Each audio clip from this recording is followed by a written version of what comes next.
Beredar sebuah video pernyataan Sekjen PDIP Hasto Kristianto di media sosial. Video ini diduga bentuk perlawanan Hasto setelah resmi ditahan KPK. Video Sekretaris Jenderal PDI Perjuangan Hasto Kristianto beredar di media sosial. Video tersebut diunggah langsung oleh politisi PDI Perjuangan Adian Napitupulu melalui laman Instagramnya pada Sabtu, 23 Februari 2025. Terima kasih seluruh masyarakat Indonesia yang saya cintai dan banggakan.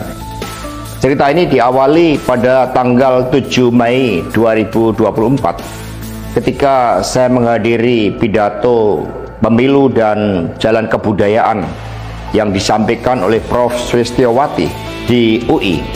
Di situ saya bertemu dengan Bapak Novel Baswedan, Pak Rocky Gerung, dan tokoh-tokoh civil society lainnya.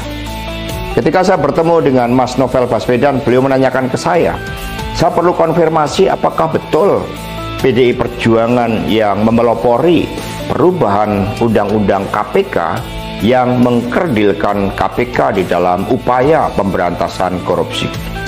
Saya katakan dengan tegas kepada Mas Novel Baswedan saat itu, inilah kalau ada hal-hal yang buruk oleh Presiden Jokowi selalu dilimpahkan kepada PDI Perjuangan dan juga Ibu Megawati Soekarno Putri.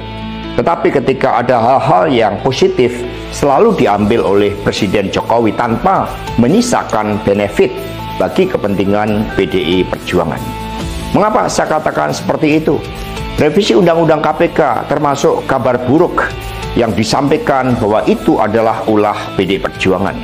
Sebagai Sekretaris Jenderal DPD Perjuangan, saya sampaikan kepada Mas Novel bahwa saya adalah sekjen yang sangat getol menjabarkan perintah Ibu Megawati Soekarno Putri bagaimana PDI Perjuangan memerangi korupsi. Karena itulah tuduhan bahwa revisi Undang-Undang KPK diarsiteki oleh PDI Perjuangan itu sangat salah. Saya ingat ketika saya bertemu dengan Presiden Jokowi di Istana Merdeka menjelang Mas Gibran dan Mas Bobi mau mencalonkan sebagai wali kota Solo dan wali kota Medan. Saya mengatakan kepada Pak Presiden Jokowi sekaligus untuk menguji keseriusan beliau di dalam mencalonkan anak dan menantunya. Pak Presiden, apakah betul Bapak mau mencalonkan Mas Gibran dan Mas Bobi sebagai wali kota? Loh, kenapa Pak Sekjen? Karena ketika Mas Gibran dan Mas Bobi sebagai wali kota, maka otomatis dia menjadi pejabat negara. Dan ini akan sangat rawan terhadap berbagai bentuk gratifikasi, suap, dan berbagai tindakan korupsi lainnya. Presiden Jokowi sempat termenung saat itu. Dan kemudian dari situlah saya merasakan bahwa pertanyaan saya ini sangat mengusik perhatian dari beliau. Karena saya tegaskan bahwa ketika Mas Gibran dan Mas Bobi menjadi wali kota, maka dengan mudah akan terkena operasi tangkap tangan dari KPK dan juga aparat penegak hukum yang lain.